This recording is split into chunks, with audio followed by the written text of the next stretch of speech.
My name is David Walterman. I'm an independent loan officer with Ease Mortgage. I'm kind of like a matchmaker. I find and pair you with the perfect home loan for your unique scenario.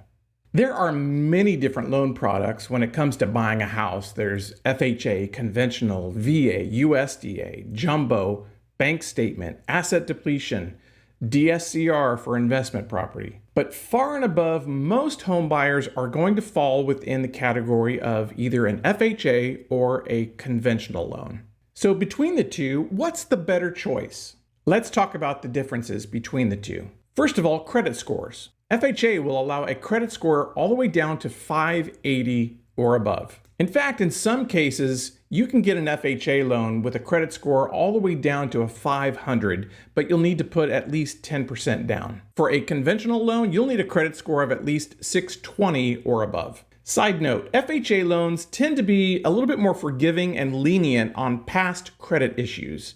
Things like delinquencies, collections, charge-offs will be handled on a case-by-case basis. What about down payment requirements? As a first-time home buyer, you can use an FHA loan and put as little as 3.5% down. With a conventional loan, you can put as little as 3% down. Let's talk about interest rates between the two. FHA rates are lower than conventional rates, sometimes by as much as a half a point or more. But this doesn't always calculate to a lower monthly mortgage payment. Here's why. FHA loans have what's called an upfront funding fee. It is 1.75% of the loan amount. This fee gets added onto your loan and financed over the term of your loan. For example, if you have a $500,000 FHA loan, you'll tack on an upfront funding fee of $8,750. So now you're financing $508,750 over 30 years. That will obviously affect your monthly payment. Conventional loans do not have this upfront funding fee. The other key factor to consider is monthly mortgage insurance. This is a fee that's added on top of your mortgage payment, which includes your principal, interest, taxes, and insurance. Your mortgage insurance will be on top of that. There are two types of mortgage insurance: MIP, mortgage insurance premium, that's used with an FHA loan, and PMI, private mortgage insurance, that's used with a conventional loan. They're both calculated differently. With an FHA loan, when you're putting less than 5% down, your mortgage insurance will be 0.55% of the loan amount divided by 12. So on that $500,000 loan amount, your monthly mortgage insurance would be $229. And if you're putting less than 5% down with the FHA, your mortgage insurance will be with you for the life of the loan.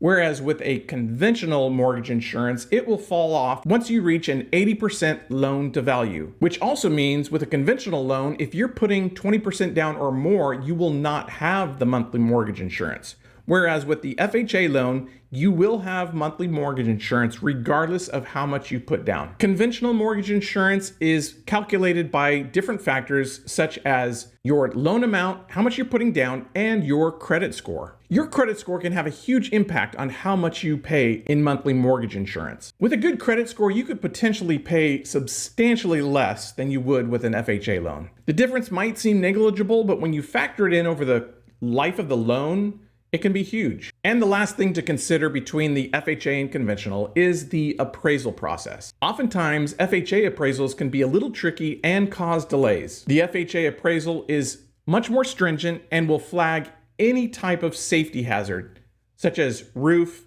rotting wood, even peeling paint. Oftentimes, the FHA appraisal will come back with a set of items that need to be addressed by the seller before the sale can proceed. This can cause delays and headaches for all parties involved. If you have further questions about FHA versus conventional, or any other type of loan for that matter, you'll find a link to my website in my bio and all of my contact information there. I'm always happy to help.